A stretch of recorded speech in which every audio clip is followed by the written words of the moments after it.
We are here at the legendary 17th.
Good morning. I'm Pete Najarian. This is the take on this Monday morning. And I can tell you this, a lot of us are very happy to see April in the rearview mirror. It was a terrible month. And on top of that, how about the close of the month on Friday? Absolutely amazing. The acceleration to the downside that we were seeing, it was really a problem for the NASDAQ, but it was every single one of the indices. NASDAQ being the worst hit, actually. It was down about 4% or plus 500 points to the downside. And then you look over at the Dow, it's down 2.7%. Doesn't feel so bad until you see that number of over 939 points to the downside. It was getting hammered, and it was kind of an across-the-board slam of just about everything.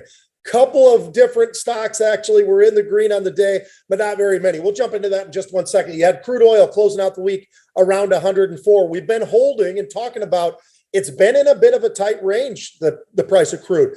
Call it between 99 and maybe 104. It's been sort of sliding back and forth within that range. Bitcoin, it was near about 38,000. I look at the volatility index, over 33. That's where we closed, 33.40, a range of 28.5 all the way up to call it almost 34.5.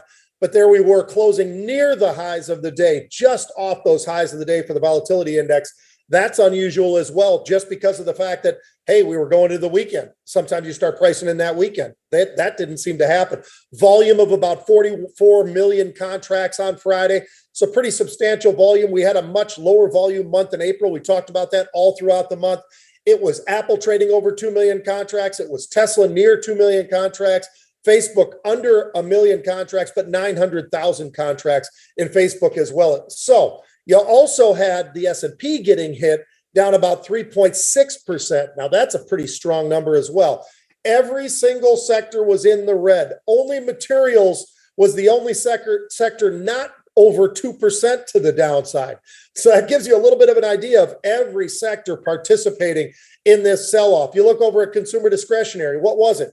Amazon, Home Depot, Lowe's, TJX, you name it, you're going to see a stock that's getting hammered to the downside. Then you looked over at technology. It was Apple, Amazon, Facebook, Google, Netflix, all getting hit to the downside. Communications getting hit. Financials getting hit.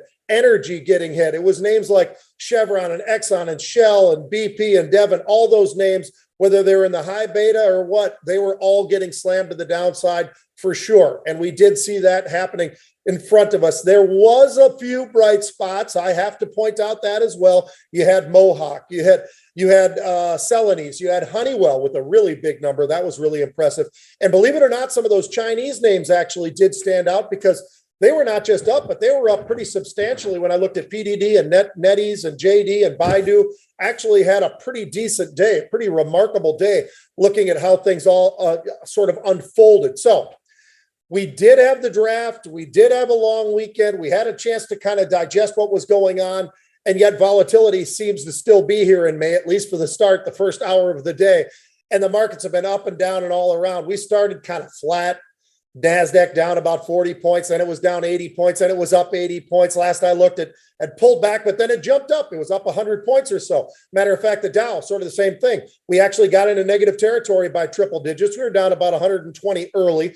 Last I looked, we were up about 160 points. Crude, right around that 101 level. The 10-year, everybody's starting to talk about it. It is right there edging up against that 3% number that everybody's been talking about for a while. Look at the volatility index, still holding pretty strong above 34 today. Been between 33.5, 35.5, let's just call it, at least in this first hour. And it has been a volatile first hour.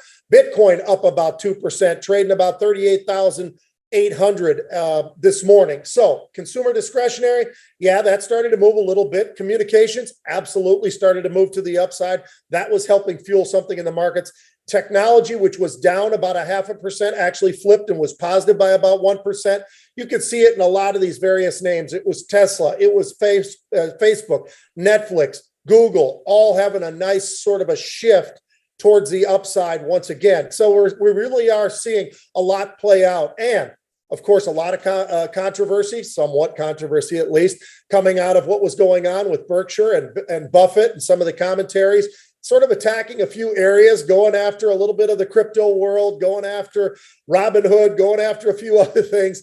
But it's always entertaining. And also, how about that big addition in Apple? $600 million that they added to their Apple position over there at Berkshire. So that was something that definitely stood out. A lot of people talking about it. And you got to love those buybacks. When last year you bought 88 billion shares back, and this year you're scheduled for another 90 billion buyback, says a lot about that cash position that they've got at Apple and where they are using it right now. And it's not just going there. They are obviously dispersing it across a lot of other areas as well. So on the positive side early on, it's been Moderna. It's been Activision. Activision was talked about by Warren Buffett quite a bit.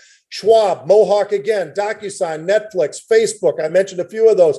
Then you look over at Qualcomm and AMD having a pretty good start to the day. Honeywell following up with another strong run again today after having a pretty good strong run at the end of the day. A little bounce out of a line, that stood out for me. I think Moody's, MCO, it's not a name that we ever talk about, but that was getting slammed today pretty hard.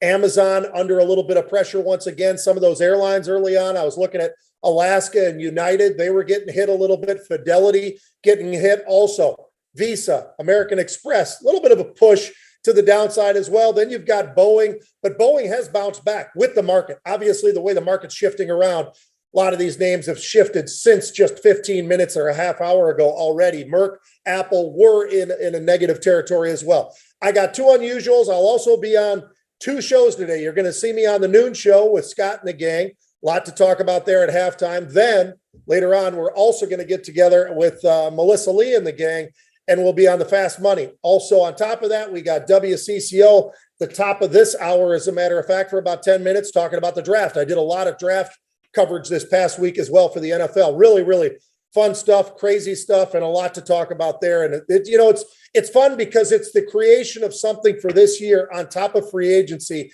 that gets everybody all excited once again. Macy's, that's number one, 24.5. What were they doing? They bought 5,400 of this Friday's expiring 24.5 calls.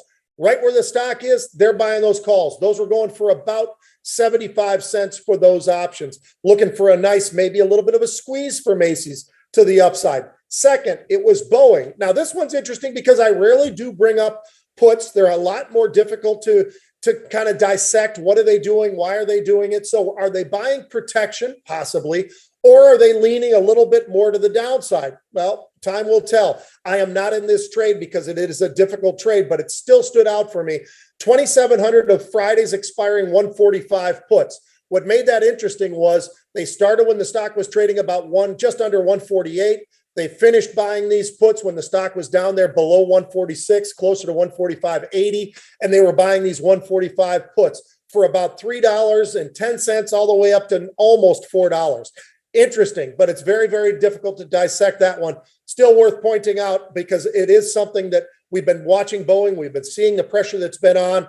And actually last week, our Jim Lebenthal on the show was actually talking about they need to remove the CEO. That was a pretty bold statement, but you can understand why there's frustration there because a lot of these holders feel like they're holding the bag and have for a very long time in Boeing. Difficult trade, no doubt about it.